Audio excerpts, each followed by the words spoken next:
en que separemos un todo, lo descompongamos en sus partes o elementos para observar las causas, la naturaleza y los efectos.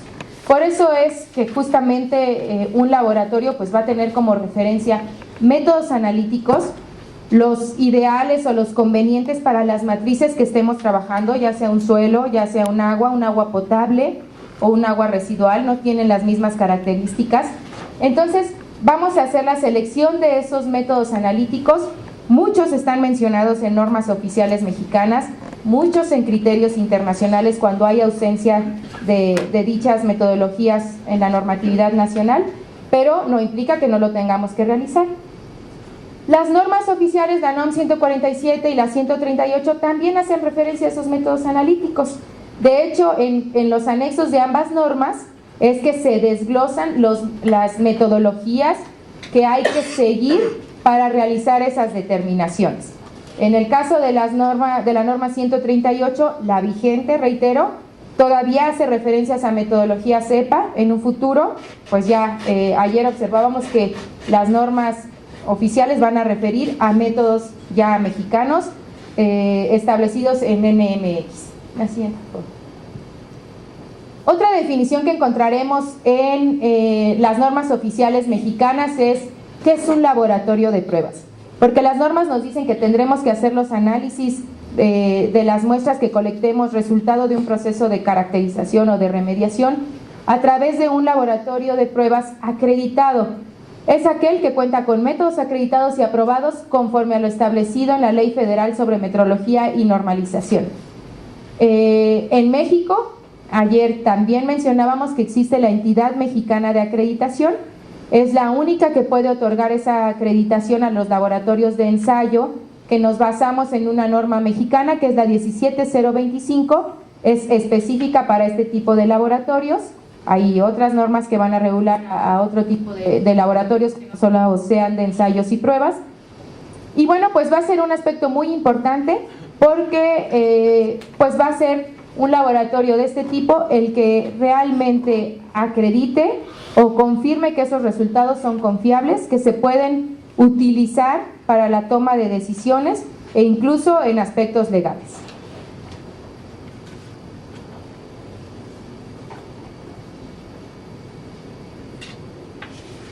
Todas las imágenes que ustedes observan en la presentación son equipos con los que contamos también en el laboratorio, que son justamente los que nos ayudan a hacer esta serie de determinaciones. Y bueno, pues ¿cuáles son los parámetros que vamos a determinar? Primero me iré por los que están normados. La norma 138 va a ser siempre la referencia en materia de hidrocarburos. En este caso vamos a determinar hidrocarburos, fracción ligera por una metodología EPA 8015. Asimismo, la fracción media es cromatografía de gases por detector por FID. Los hidrocarburos fracción pesada por EPA 1664, que va a ser un método gravimétrico, es decir, lo que nos va a dar el resultado va a ser una diferencia de pesos, y los compuestos a los que hace mención esta norma, que son los Vitex y los poliaromáticos. Vitex se hará por EPA 8260, poliaromáticos por 8270. La norma menciona otro método alternativo, nosotros nos hemos ido por estos que hemos seleccionado como mejor opción. No hay un riesgo tan grande de interferencias, por ejemplo, y de tener que repetir análisis o confirmar por otra metodología, por eso decidimos hacerlo así. Es cromatografía también. Y aquí menciono como tal ya otra vez compuestos orgánicos volátiles y semivolátiles. Si se fijan, estos están dentro de los mismos o se pueden determinar por la misma metodología, pero no están normados. En un proceso de caracterización, sobre todo cuando se hace un proceso de línea base, un estudio línea base, pues lo que queremos es saber dónde estamos parados, saber qué tenemos, pero no es exclusivo de una norma que tengamos solo esos parámetros. Por eso nos hemos preocupado y más bien ocupado en desarrollar metodologías que nos permitan, que les permitan a ustedes tener mayor información.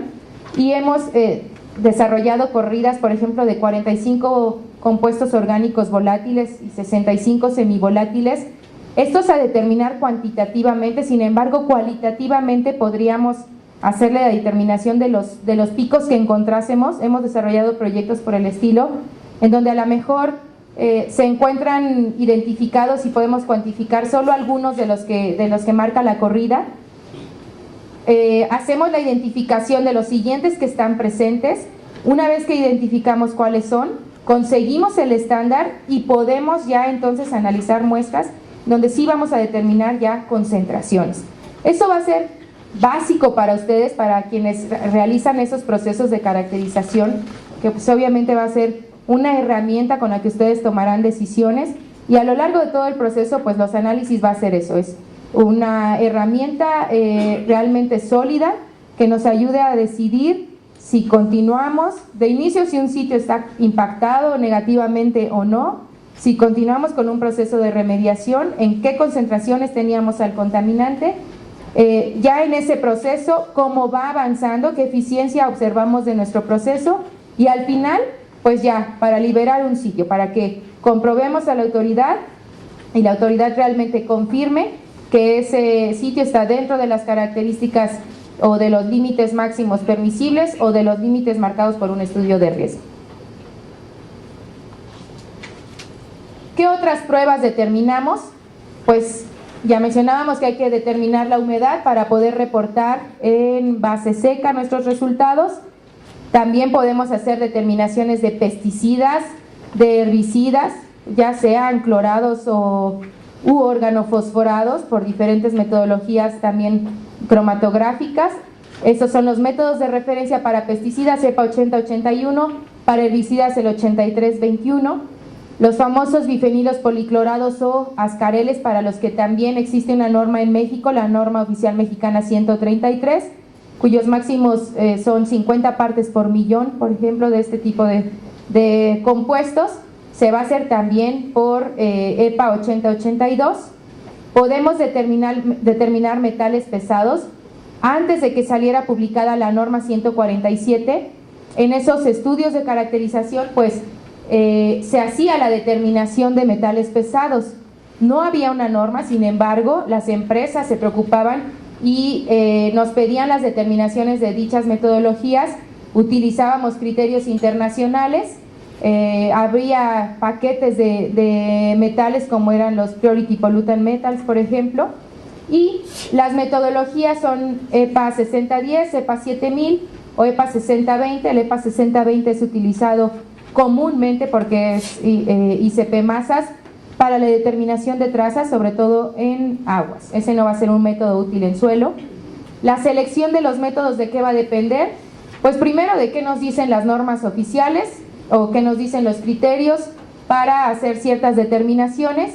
Después, en segundo término, hay otros aspectos en los que a lo mejor no hay mayores referencias, pero los criterios nos dicen que hay que tener límites de cuantificación específicos, por ejemplo. Entonces de eso va a depender la selección de la metodología y también pues las ventajas que nos ofrezca cada una en función del proyecto que tengamos. Nitrógeno, fósforo, potasio, nutrientes primarios, los hacemos por la REGNAT 021 que ya mencionábamos.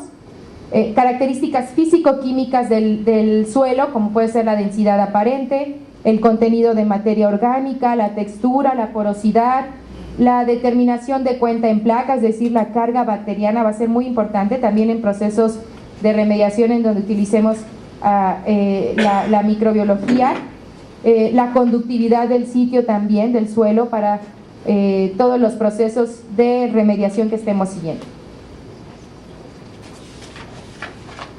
Pues, ¿cuáles son las técnicas a las que hacen referencia estas metodologías? Bueno, primordialmente la cromatografía de gases, que consiste en la separación, determinación y cuantificación de los compuestos de interés en base a sus diferentes puntos de ebullición y pesos moleculares. La identificación se realiza conforme a los tiempos de retención. Ya en la siguiente exposición seguramente tocaremos la forma de interpretar un cromatograma que provenga de un equipo como este, de un cromatógrafo de gases. Aquí vamos a ver que los pesos, la determinación de los pesos moleculares de los compuestos va a ser fundamental y su identificación va a depender de ellos y de los tiempos de retención, es decir, los tiempos en los que eluye un compuesto. La cromatografía de masas, el principio de cromatografía es básicamente el mismo, separar para poder cuantificar compuestos orgánicos en este caso. Y la de masas va a ser la identificación. La variante es que la identificación se llevará a cabo por medio de la comparación de los diferentes fragmentos iónicos. En este caso vamos a poder determinar compuestos específicos, por eso es la que se utiliza para la determinación de Vitex y poliaromáticos, y la de gases se utiliza para las fracciones. Ahí vamos a determinar el área debajo de la curva que observemos en un pico, que después el equipo nos dará el resultado ya como tal en concentración. La cromatografía de líquidos también es una técnica utilizada, consiste en la separación, determinación y cuantificación del analito de interés o de los compuestos de interés en base a sus tiempos de elusión, pues aquí hay la fase estacionaria es líquida. La identificación se realiza conforme también a los tiempos de retención. Eso fue para hidrocarburos, para compuestos orgánicos. Ya para la parte inorgánica, como son los metales, tenemos el ICP, que es plasma acoplado inductivamente. Aquí la cuantificación se va a hacer mediante justamente la determinación de la energía que emite la muestra a cierta longitud de onda. Cada metal va a tener una longitud de onda diferente. Y va a ser pues particular para cada elemento, que va a ser directamente proporcional a la concentración del analito en cuestión. Este equipo, esta técnica es realmente muy útil porque puede ser multimetal. No todos los metales se pueden leer bajo esta metodología, la mayoría, pero va a ser muy práctica, por ejemplo, ya en la parte del proceso analítico, porque de una muestra, de un lote de muestras que nosotros ingresamos, podemos estar detectando una cantidad importante de metales, 15, 20, hacer un barrido completo bajo esta técnica. Por eso nos dice que puede ser multielemental. En una sola corrida vamos a tener el resultado de contenido de varios metales, de varios elementos. Después la absorción atómica, que corresponde al método EPA 7000 que mencionábamos.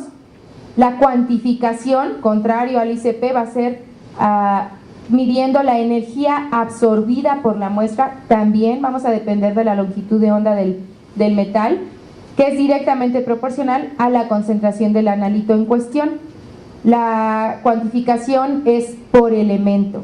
Aquí, en materia de laboratorio, lo que nos conviene es que si hay muchas muestras para ingresar, para determinar plomo, por ejemplo, pues metamos todas esas muestras, porque vamos a determinar solo un elemento, solo es posible determinar un elemento por esta técnica para optimizar los recursos.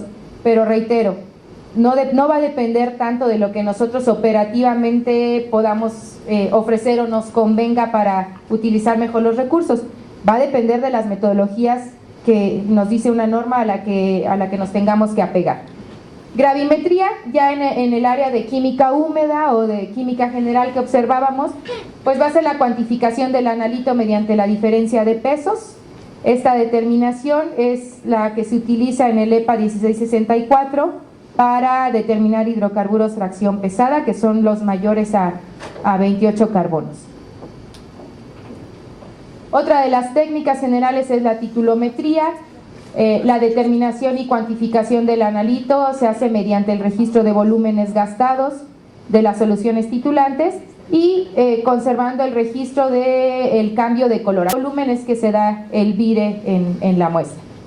Microbiología, pues de manera general vamos a hacer la detección y cuantificación de los microorganismos,